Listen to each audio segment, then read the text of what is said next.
Muslim, every single time you lift your hands in prayer, whether in desperation or in quiet hope, know with full certainty that Allah hears you. But more than just hearing you, Allah responds. He isn't distant from your dua. He doesn't merely listen in silence.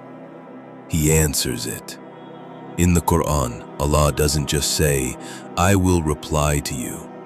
He says something far more personal, far more profound. He says, "I respond to the dua of the one who calls upon me when he calls upon me."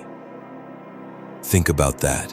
He doesn't say, "I will respond once," or "I will take care of you eventually." No, he chooses his words with divine precision. I respond to the dua every time it is made. And notice this subtle miracle in his wording. He doesn't even say, "I respond to you," because responding to you might imply that he will take care of you once or deal with you at some point.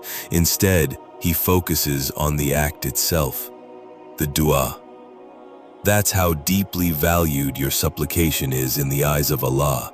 Every dua you make is worthy of response, and He responds to each and every one of them in a way that is perfect, even if it's not immediate. Now reflect. When do most people raise their hands to Allah? Often it's during moments of crisis. When illness strikes, when wealth disappears, when relationships are breaking, or when fear consumes the heart. Then, suddenly, the du'as come pouring out, morning and night, in prostration, in whispers, in tears. And this is natural. Hardship drives the soul toward its Creator. But here's a gentle reminder.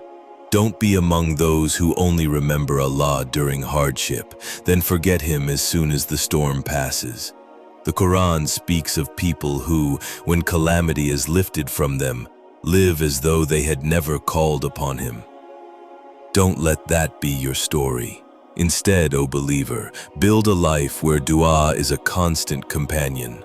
Call upon Allah in ease and in hardship, when you're smiling and when you're crying, while standing, sitting, or lying on your side.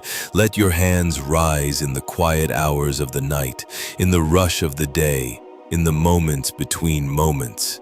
Let dua be as frequent as your breaths, because the stronger your iman, your faith, the more frequently your heart will turn to Allah. And when iman is weak, dua becomes rare. The connection with Allah fades, and the soul grows heavy. So, how do we handle the stress, the pressure, and the endless problems of this world? Our beloved Prophet ﷺ gave us the key. He said, "Whoever focuses all his concerns on the concern of the hereafter, Allah will take care of all his concerns in this world." In other words, when you make your top priority the meeting with your Lord, when your greatest concern is whether you'll succeed in the next life, then Allah will personally handle the things that weigh you down in this one.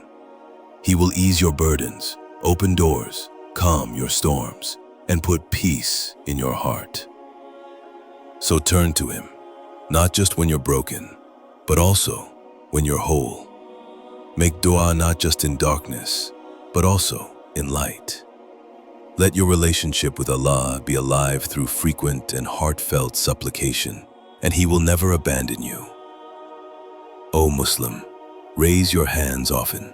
Speak to Allah always, because He is closer to you than you can imagine, and His response is more certain than anything else in this life.